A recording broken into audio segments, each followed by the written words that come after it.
आजकल हम देख रहे हैं कि कोरोना का कहर जो है शहर से गांव तक पूरे देश में काफ़ी फैला हुआ है।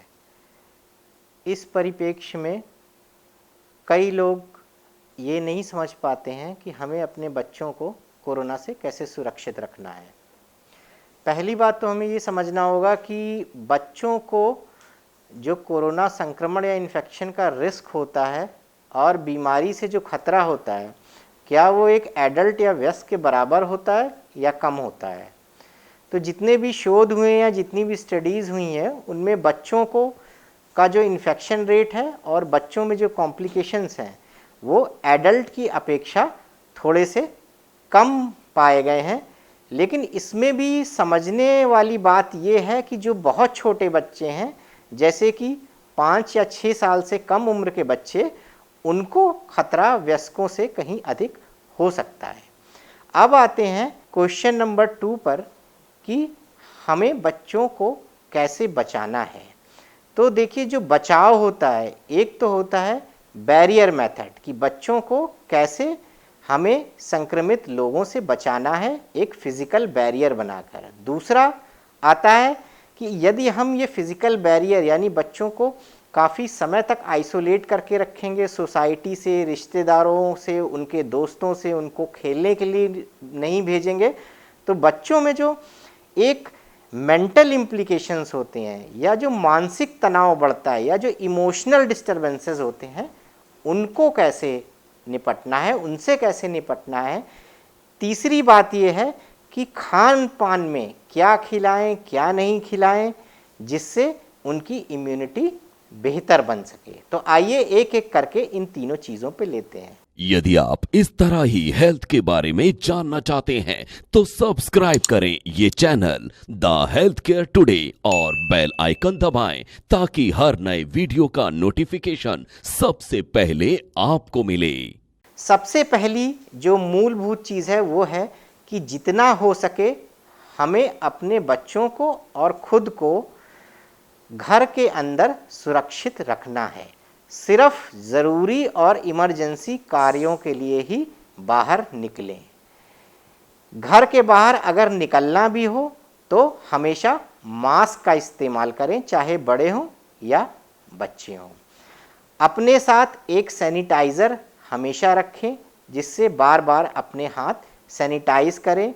बाहर जाते समय ये ख्याल रखें कि अपने हाथों से कम चीज़ों को छुएं।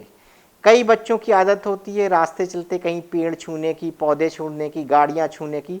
तो बच्चों को ये समझाइए कि बाहर यदि किसी इमरजेंसी के कारण आपको निकलना भी है तो अपने हाथ अपनी पॉकेट के अंदर रखें। मास्क का प्रयोग करें और स्टरलाइज़र, अल्कोहल बेस्ड स्टरलाइज़र का इस्तेमाल करें। हर्बल या आयुर्वेदिक स्टरलाइज़र कीटाणु या वायरस को मारने में नाकाफ़ी साबित हुए हैं।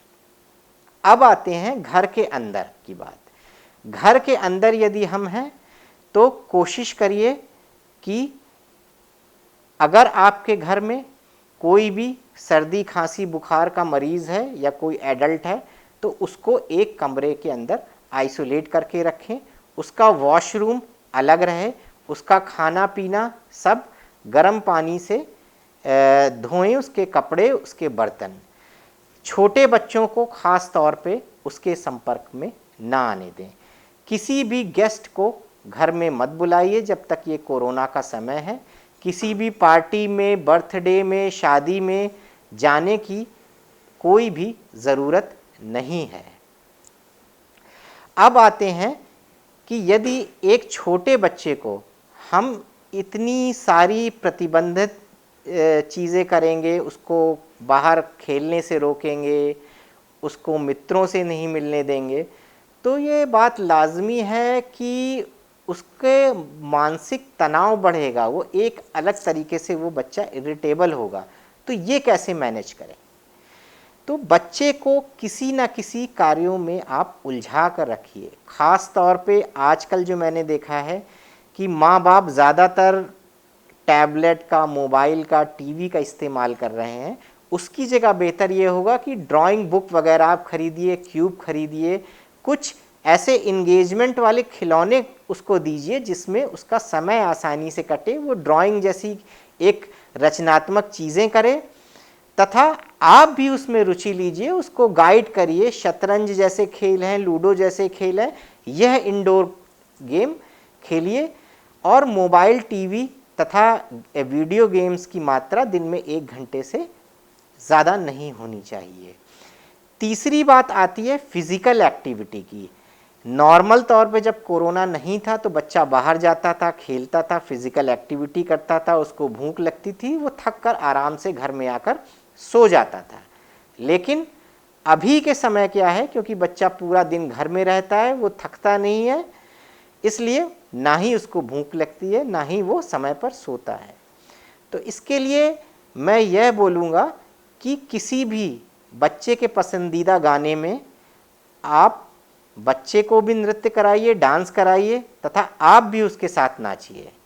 कम से कम 15-20 मिनट शाम के समय जब आप अपने सारे काम निपटा लें तो एक ये सेशन रखिए जिसमें घर वाले मिलकर साथ में डांस करिए, जिसमें बच्चे का फिज़िकल एक्टिविटी होगा, आपका भी फिज़िकल एक्टिविटी होगा, तो जो कैलोरीज होंगी वो बर्न होंगी तथा बच्चे को भूख लगेगी।